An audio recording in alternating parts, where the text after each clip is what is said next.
Good morning students.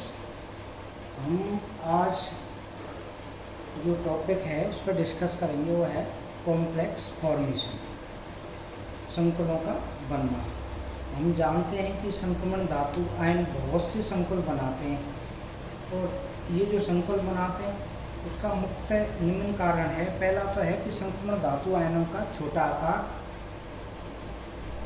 और दूसरा कारण है संक्रमण धातु आयनों के पास रिक्त N-1D NS व NP कक्षक उपलब्ध होना।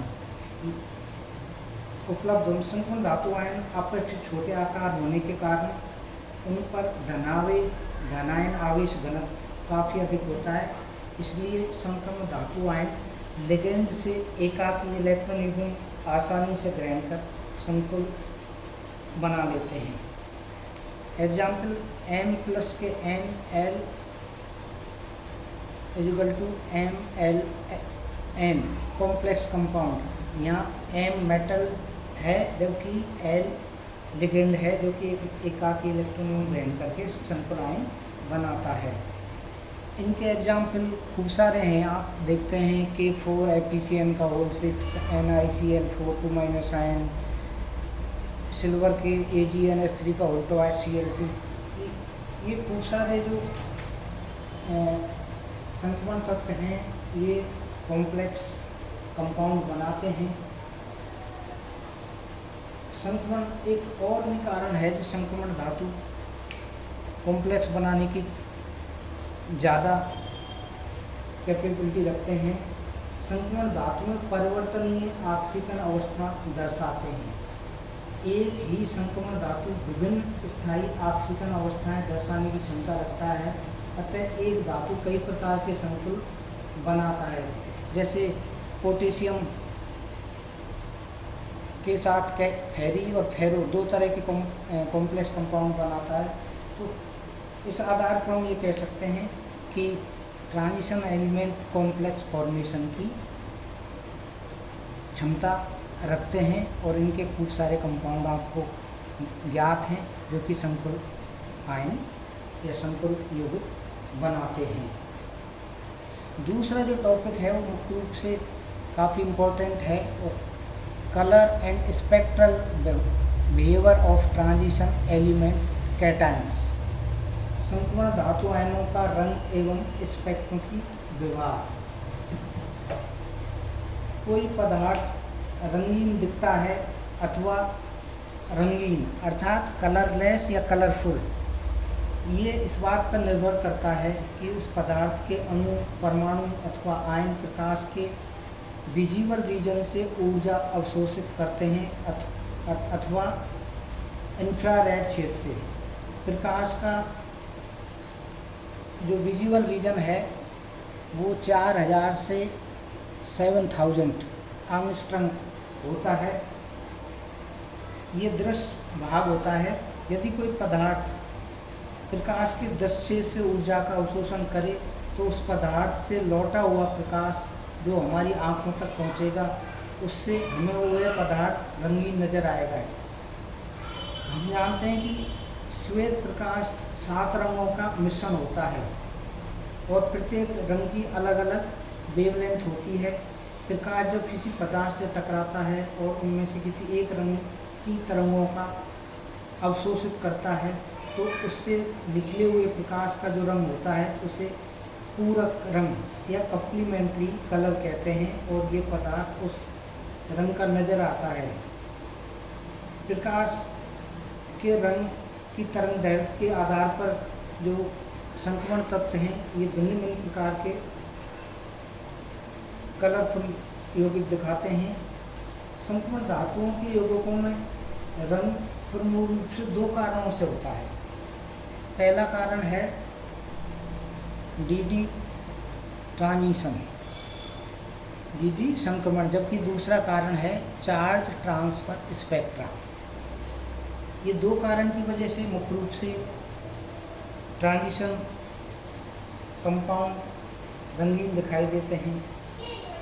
पर जब रंगीन क्यों दिखाई देते हैं तो इसका एक कारण है कि इनके मध्य इनके जो डी ऑर्बिटल है उनमें अयुग्मित इलेक्ट्रॉन का पाया जाना। अयुग्मित इलेक्ट्रॉन जितने ज़्यादा पाए जाते हैं उतना ही आपका कंपाउंड क्या होगा, रंगीन दिखाई देगा। संक्रमण धातु आयनों का रंग तथा अयुग्मित इलेक्ट्रॉनों की संख्या पर मुख्य रूप से निर्भर यूँ करता है, क्योंकि जिनमें अयुग्मित इलेक्ट्रॉन होते हैं वह अनुचुंबकीय गुण भी दर्शाते हैं, और जिनमें अयुग्मित इलेक्ट्रॉन नहीं होते वे प्रतिचुंबकीय गुण दर्शाते हैं। 3D या प्रथम संक्रमण श्रेणी के तत्वों को जब देखते हैं तो स्कैंडियम से लेके मैग्नीज तक इनके कलरों में अंतर आता जाता है, यानी गहरा कलर होता जाता है। उसका कारण है कि इनके अयुग्मित इलेक्ट्रॉनों की संख्या को मान में लगातार वृद्धि होती जाती है। कोई भी कंपाउंड रंगीन संकुल स्पेक्ट्रम 10 क्षेत्र से प्रकाश का अवशोषण होने की वजह से ही हमको कलरफुल दिखाई देता है, क्योंकि जब किसी भी कंपाउंड को आप देखते हैं तो 3 क्षेत्र मुख्य रूप से इसकी वेवलेंथ को दिखाई देते हैं। तो दृश्य, पराबैंगनी में अवरक्त पदार्थ 10 क्षेत्र से जब प्रकाश तरंगदैर्घ्य का प्रकाश अवशोषित करता है तो उसी पदार्थ का रंग हमें आँखों को दिखाई देता है। इसको समझने के लिए हम एक छोटा सा उदाहरण लेंगे टाइटेनियम का। टाइटेनियम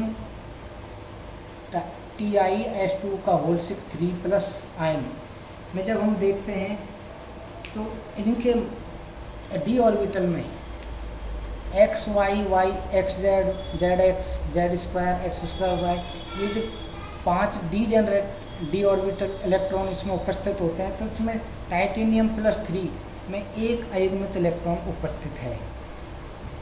जब ये प्रकाश के क्षेत्र में, यानी एक तो प्रकाश की अनुपस्थिति में और एक ही प्रकाश की उपस्थिति में देखते हैं, प्रकाश की उपस्थिति में ये उससे एनर्जी लेके कहाँ पर चला जाएगा, आपके ग्राउंड स्टेट जो T2G है और एक है EG। T2G में XY, YZ, ZX D orbital होते हैं, जबकि EG में Z2, X2 - Y2 होते हैं। इसका एक इलेक्ट्रॉन है ग्राउंड स्टेट में T2G में उपस्थित होता है। जब हम इसके प्रकाश से ऊर्जा, प्रकाश की उपस्थिति में 10 क्षेत्र से एनर्जी प्राप्त करके ये XY, ये जो XY वाला है ये कहाँ पहुँच जाएगा, आपके EG एक्साइटेड स्टेट में पहुँच जाता है, जिसकी वजह से हमको ये क्या दिखाई देगा, रंगीन दिखाई देता है। ये इसका मुख्य उदाहरण है, और भी खूब सारे एग्जाम्पल हैं। अब कई बार क्वेश्चन ये उठता है कि ये एक्साइटेड स्टेट वापस ये जो ग्राउंड स्टेट में आता है तो जिस भी कलर को ये अवशोषित करता है वो हमारी आँखों को दिखाई देता है, और उस संक्रमण तत्व का वही कलर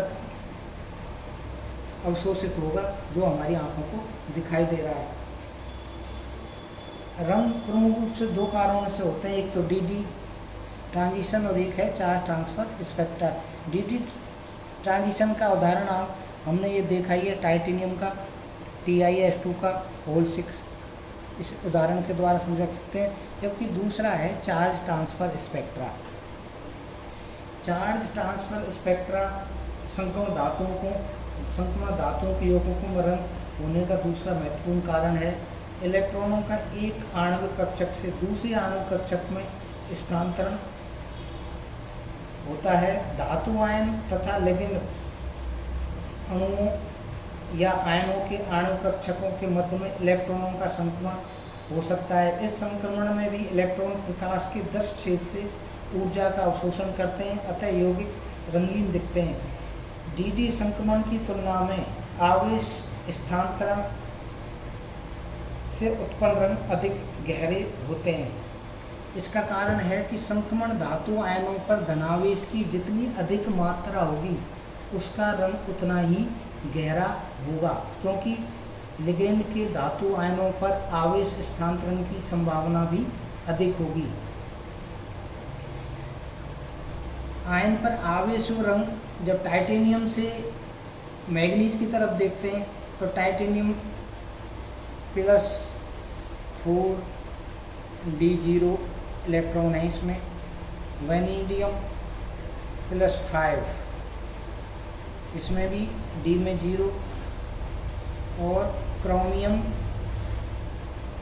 +6d0 और मैग्नीज Mn+7d0। अयुग्मित इलेक्ट्रॉन इन सभी में 0 हैं, 0 हैं। इस आधार पर ये रंगीन नहीं होने चाहिए, पर चार्ज ट्रांसफ़र स्पेक्ट्रा की वजह से इनके रंग रंगीन दिखाई देते हैं।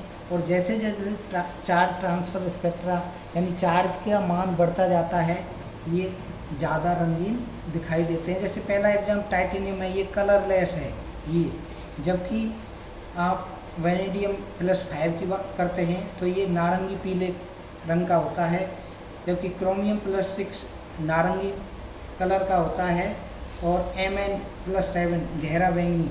इसका उदाहरण KMnO4 पोटेशियम परमैंगनेट को देखेंगे या KMnO4 को देखते हैं तो गहरा बैंगनी रंग का होता है, जबकि इनके मध्य अयुग्मित इलेक्ट्रॉन की संख्या क्या होती है? 0 होती है। तो इसको हम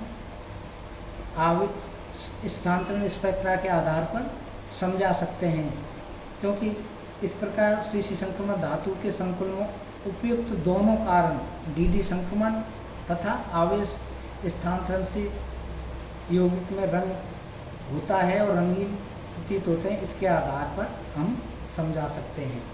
धन्यवाद।